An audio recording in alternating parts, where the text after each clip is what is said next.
नमस्कार, मैं हूं निखिल और आप देख रहे हैं हमारी खास पेशकश आसान भाषा में। शेयर मार्केट में एक अजीब ट्रेंड चल रहा है। पिछले 6 महीने से म्यूचुअल फंड्स यहां से पैसे निकालने में लगे हुए हैं, वो भी तब जबकि पिछले 6 महीनों में शेयर मार्केट ने बहुत ही कमाल का रिटर्न दिया है। और कॉमन अंडरस्टैंडिंग ये है कि अगर कहीं प्रॉफिट हो रहा हो तो अव्वल तो वहां पर दबा कर इन्वेस्टमेंट करना चाहिए, लेकिन इन्वेस्टमेंट न भी करो तो कम से कम पहले से ही इन्वेस्टेड पैसे नहीं ही निकालने चाहिए। इसीलिए हमने सोचा कि चलिए समझा जाए कि क्यों जो कॉमन अंडरस्टैंडिंग कहती है उसके विपरीत एक ट्रेंड चल रहा है और इस उल्टी गंगा को बहाने वाले भी इस इंडस्ट्री के दिग्गज ही हैं। मतलब किसी म्यूचुअल फंड का फंड मैनेजर अपने क्षेत्र का एक्सपर्ट होता है। अब आप कहेंगे पहले म्यूचुअल फंड मैनेजर वगैरह तो समझा दो, तब खबर पर आना। तो चलिए बिल्डिंग ब्लॉक्स यानी शेयर मार्केट से शुरू करते हैं और उसके बाद असल मुद्दे पे आएंगे कि आखिर म्यूचुअल फंड्स शेयर मार्केट से अपना पैसा निकालने में क्यों लगे हुए हैं। शुरुआत तो यहीं से करते हैं कि शेयर मार्केट क्यों है इन्वेस्टमेंट के लिए एक अच्छा विकल्प। शेयर मार्केट क्या होता है? यहाँ पर पैसे देकर आप किसी एक कंपनी में हिस्सेदारी ले सकते हैं जो शेयर मार्केट में लिस्टेड हो। लेकिन आप ये हिस्सेदारी खरीदते क्यों हैं? प्रॉफिट कमाने के लिए ऑब्वियसली।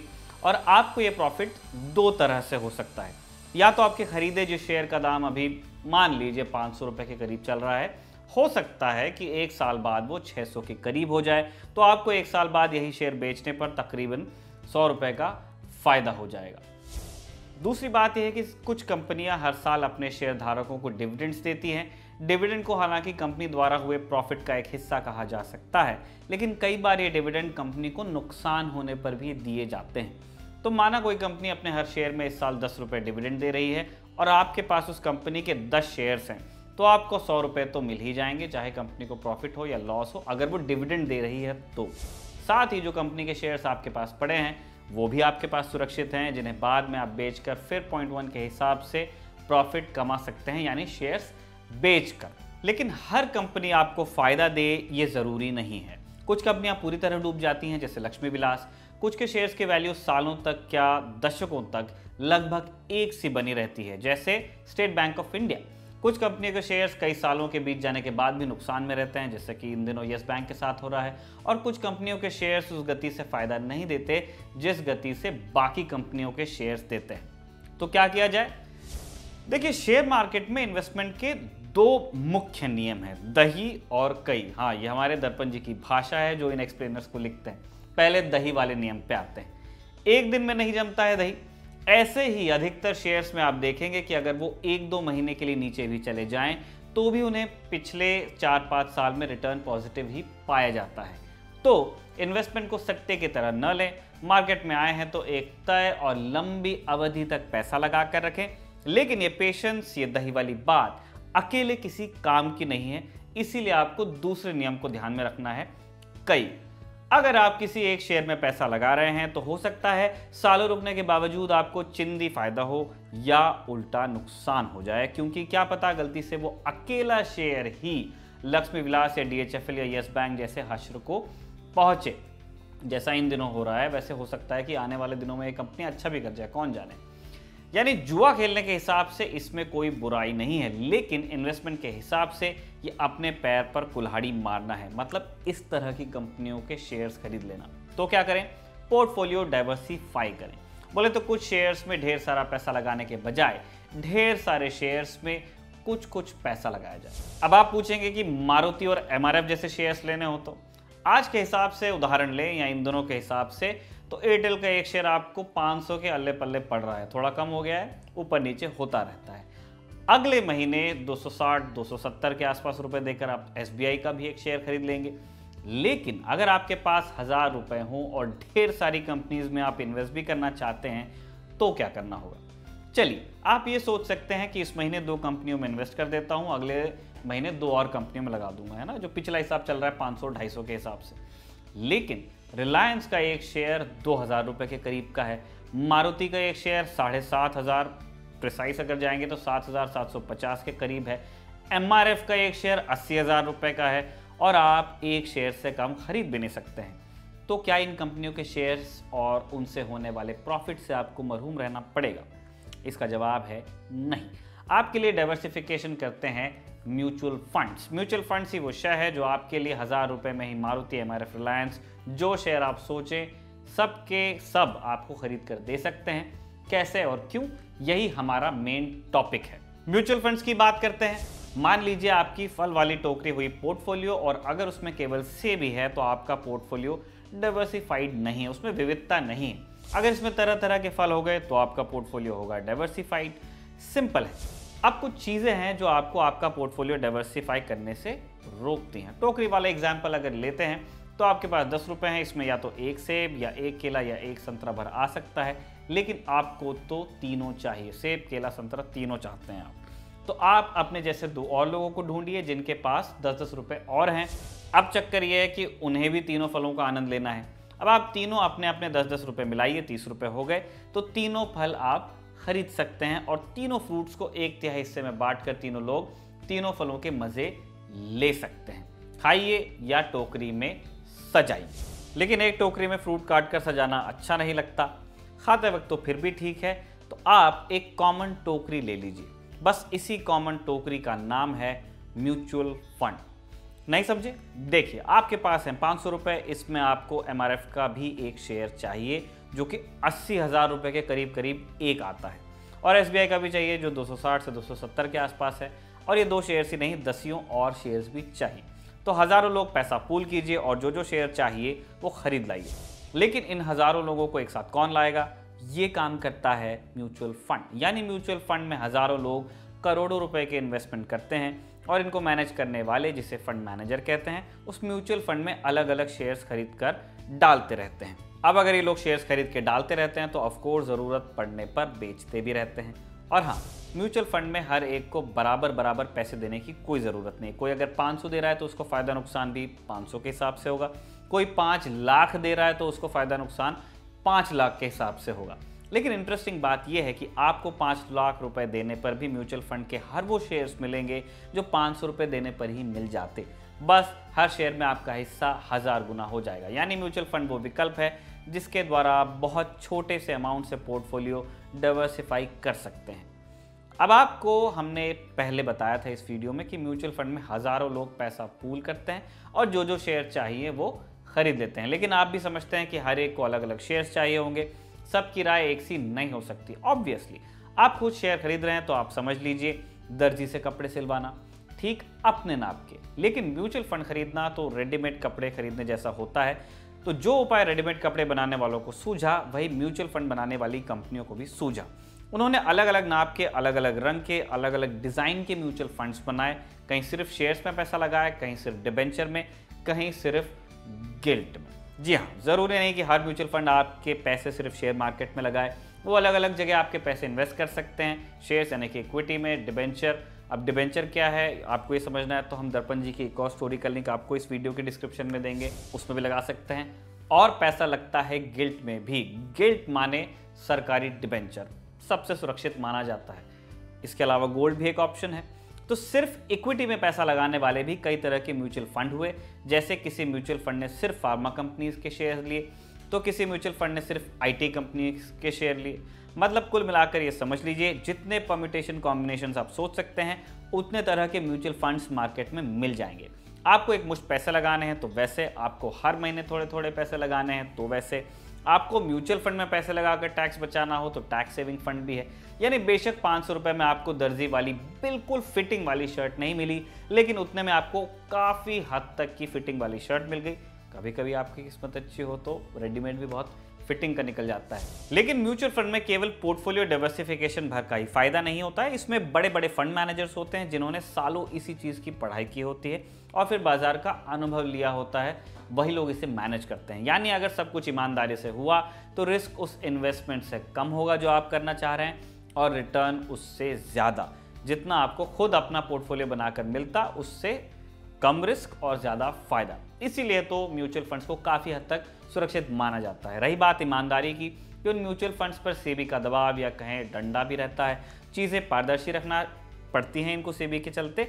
जैसे शांति व्यवस्था के लिए पुलिस है, बैंक्स के लिए RBI है, वैसे ही शेयर मार्केट के लिए सेबी है, जिसका फुल फॉर्म है भारतीय प्रतिभूति एवं विनिमय बोर्ड हिंदी में, securities and exchange board of India अंग्रेजी में।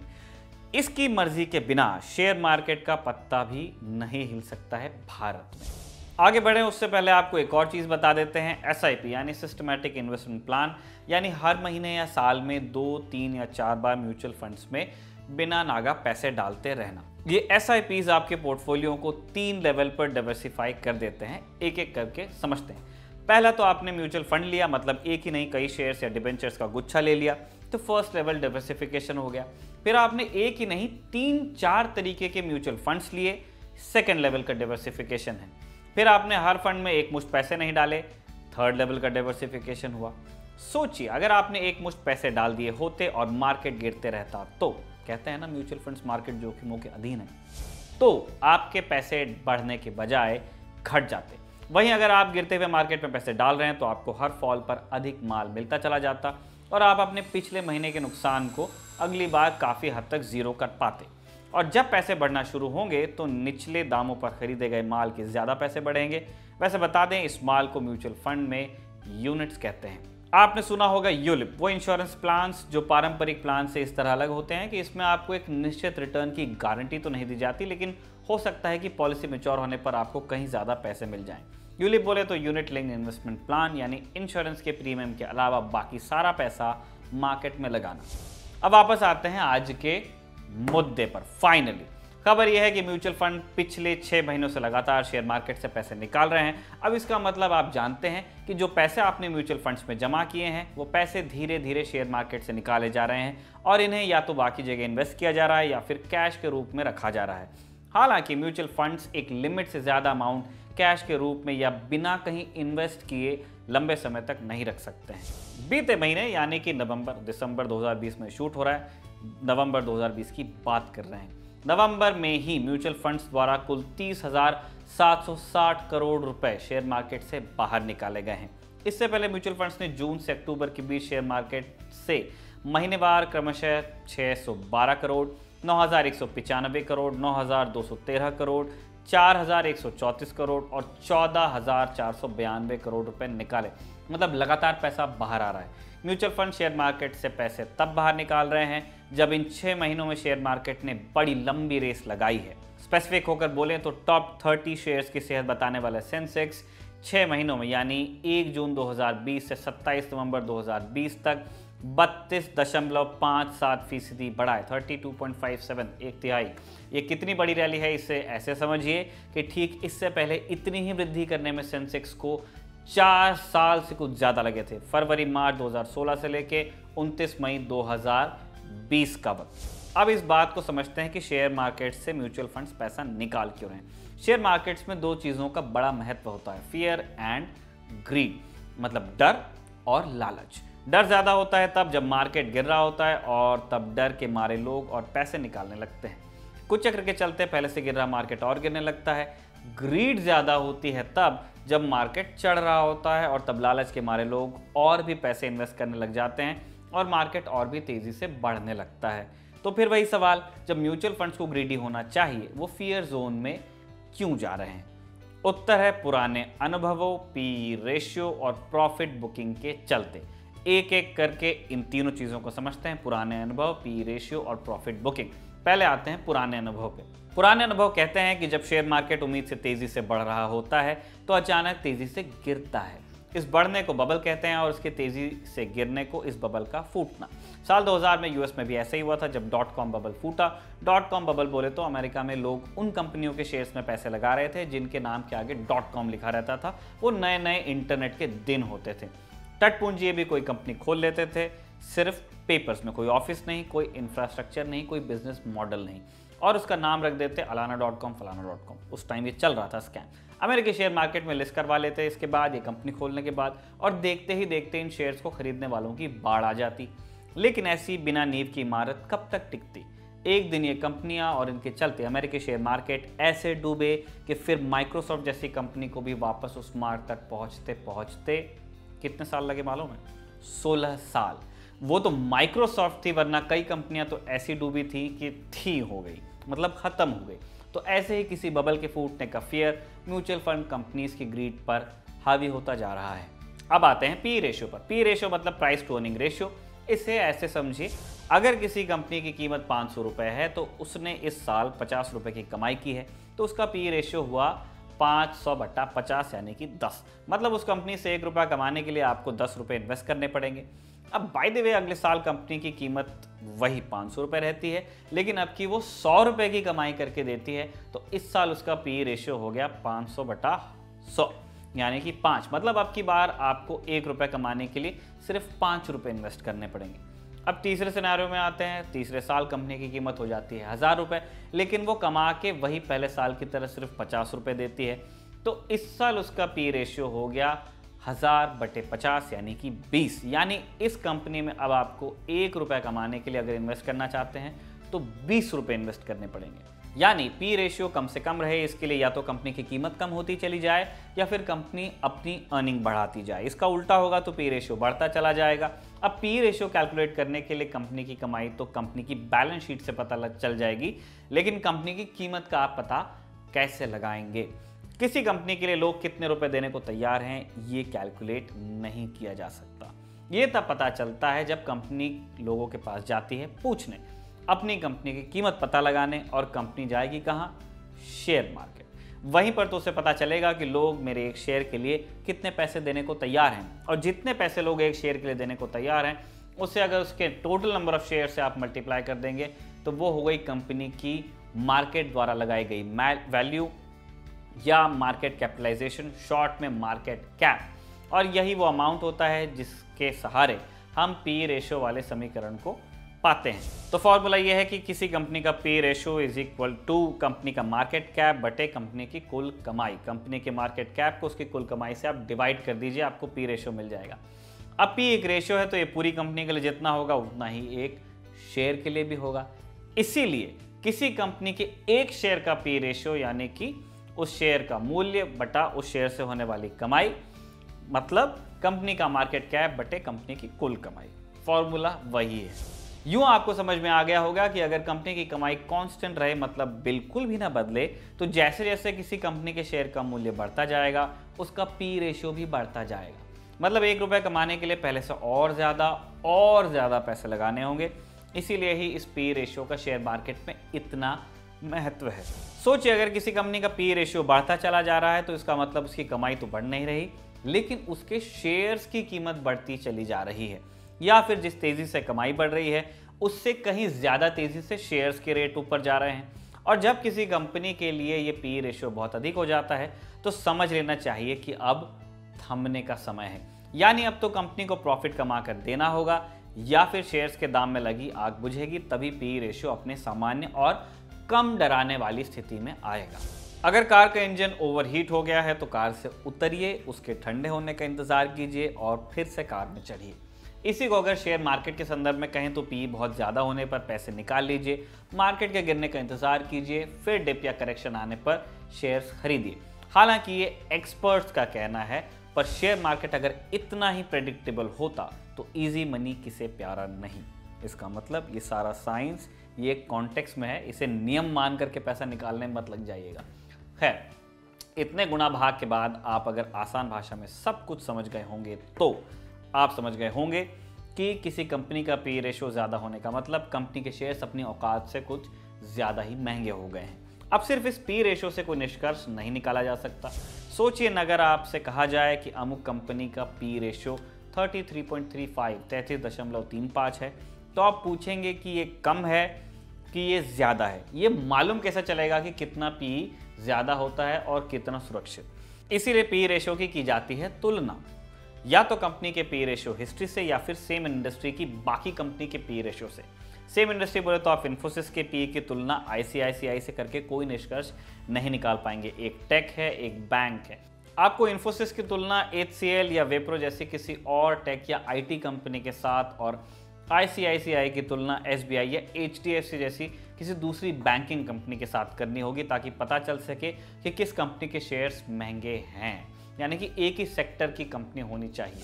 पी रेशियो से पूरी तरह तो नहीं पता लग सकता कि आगे क्या चाल रहेगी किसी शेयर की, लेकिन ये ऐसा ही है कि किसी गाड़ी के इंजन को छू कर पता लगाना कि अभी कितने किलोमीटर बिना रेस्ट और चल सकती है वो।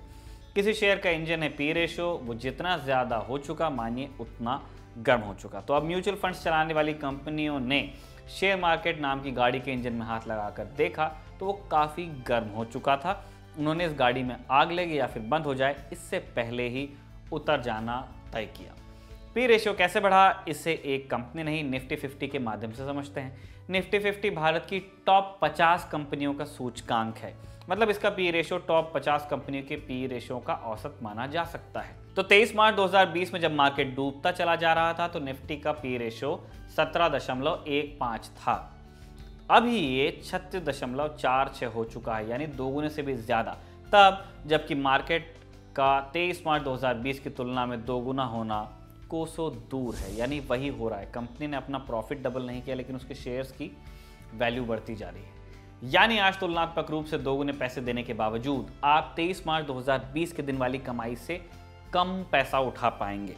इसका दूसरा मतलब, जो कि ज्यादा डरावना है, यह है कि कंपनी कमाई तो कर रही है लेकिन शेयर मार्केट में लोग दबा के पैसे डाल रहे हैं। सोचिए, अगर कंपनियों की कमाई के साथ साथ शेयर मार्केट में उनकी कीमत बढ़े तो ठीक, लेकिन अगर ऐसा नहीं हो रहा तो क्या ये किसी बबल का निर्माण तो नहीं है जैसा 2000 में अमेरिका में हुआ था।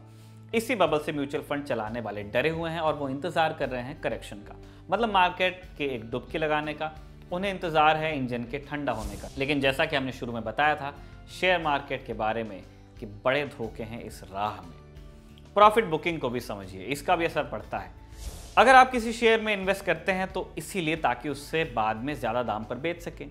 जो हमने आपको शेयर से पैसे कमाने के ऊपर के 2 मेथड बताए थे, उसमें से डिविडेंड से होने वाला प्रॉफिट बाय सेल से होने वाले प्रॉफिट के मुकाबले कुछ नहीं है। इसका मतलब शेयर बेचकर जो पैसा आपको मिलता है वो डिविडेंड से होने वाले प्रॉफिट से ज़्यादा नहीं होता है। और विशेषज्ञ कहते हैं कि सिर्फ इस बात से ही आप अच्छे इन्वेस्टर नहीं बन जाते कि आप कब एंट्री लेते हैं, एक अच्छी एग्जिट स्ट्रैटेजी भी होना ज़रूरी है। यानी प्रॉफिट कमाकर बाहर कब निकलना है, इससे ही प्रॉफिट बुकिंग कहते हैं। तो म्यूचुअल फंड मैनेजर्स को लग रहा है कि प्रॉफिट बुकिंग का यही समय है। जो फायदा होना था वो हो चुका है। अब अगर कुछ और फायदा भी होना है तो उसके लिए रिस्क टू रिवॉर्ड रेशियो बहुत ज़्यादा है, मतलब रिस्क ज़्यादा है, फायदा मिलने की उम्मीद कम है। ऐसी स्थिति में वो अंग्रेजी मुहावरा मुफीद है जिसका हिंदी में अर्थ है, झाड़ी के अंदर छुपी 2 चिड़ियों और हाथ में आई एक चिड़िया में से हाथ वाली एक चिड़िया को चुनना हमेशा बेहतर विकल्प है। फाइनल कमेंट हमारे दर्पण जी की तरफ से। अगर आपने इस वीडियो में बताई गई बातों पर गौर किया होगा तो आपने पाया होगा कि म्यूचुअल फंड चलाने वालों का मानना है कि मार्केट अब नीचे जा सकता है, लेकिन दूसरी तरफ मार्केट है कि ऊपर जाया जा रहा है। कौन है जो इतना पैसा पंप कर रहा है इंडियन मार्केट में? विदेशी निवेशक, जिन्होंने एफडीआई के माध्यम से पिछले 11 महीनों में शेयर मार्केट में 1 लाख करोड़ रुपए से भी ज्यादा इन्वेस्ट किया है।